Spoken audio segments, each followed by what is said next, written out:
Ang babae at lalaking leader ay dapat nagtutulungan upang magkaroon ng magandang hinaharap ang bayan.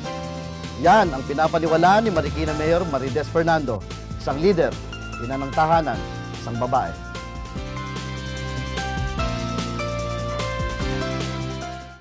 Isang matagumpay na businesswoman, butihing ina at may bahay lang siya ni Bayani Fernando. Sa simula, suportado niya ang kanyang asawang alkalde ng Marikina noon. Nang matapos ang 3 termino nito, natagpuan ni Marides ang kanyang sarili sa politika at ipinagpatuloy ang magagandang nagawa ng kanyang asawa sa Marikina. Nakita ng mga tiga Marikina, gusto nilang ipagpatuloy ko yung gagawin, yung inumpisahan ni Bayani. So yun ang ginawa ko, tinuloy ko lang yung inumpisahan niya. Pero hindi na kontento si Mayor Marides na manatili sa anino ng kanyang asawa. Bagamat itinuloy lamang ang mga magagandang proyekto, ay patuloy ngayong nag-iiwan ng kanyang sariling marka sa Marikina si Mayor Marides Fernando. Kaya lang siguro kailangan meron talagang umusbong na mga bagong breed ng mga women na talagang gusto talaga nilang mag-lead lang.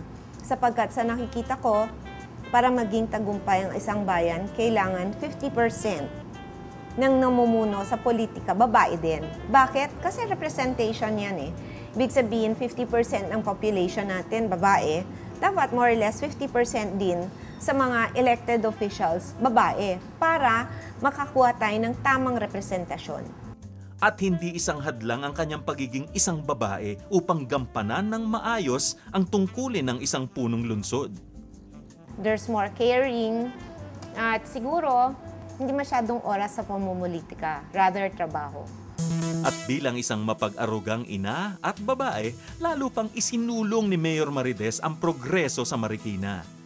Tulad ng kanyang kabiyak, patuloy na binago ni Mayor ang Marikina upang maging isa sa mga competitive at progresibong lungsod sa Metro Manila.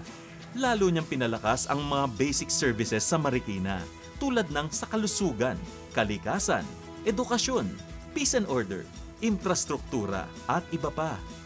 Patuloy din niyang pinasigla ang ekonomiya ng Marikina. Kaya naman ang Marikina na ngayon ang sinasabing pinakatahimik, pinakamaayos, pinakamalinis at pinaka-literate na lungsod sa Asia.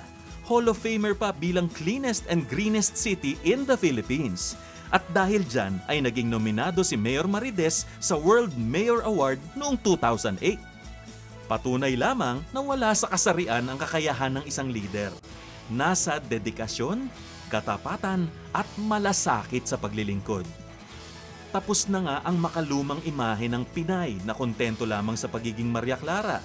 Sunod-sunuran si makabasag pinggan at kalimitan ay nagmumukmok lamang.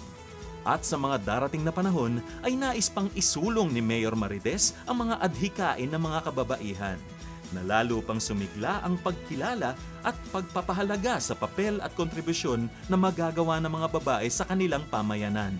Mahalagaan niya na maging edukado ang mga babae dahil sa kanila nanggagaling ang mga susunod na lider ng lipunan. Ang mga babae ang nag-aaruga sa mga anak upang lumaking malakas at responsable sa pamayanan.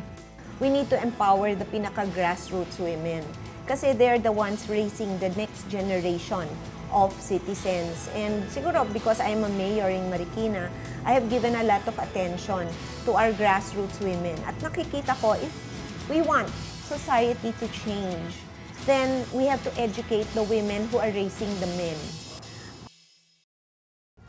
Sadyang wala nga sa kasarian kung epektibo ang isang leader. Basta ang puso ay nasa tamang lugar at laging iniisip ang kapakanan ng bayan. Magbabalik po kami.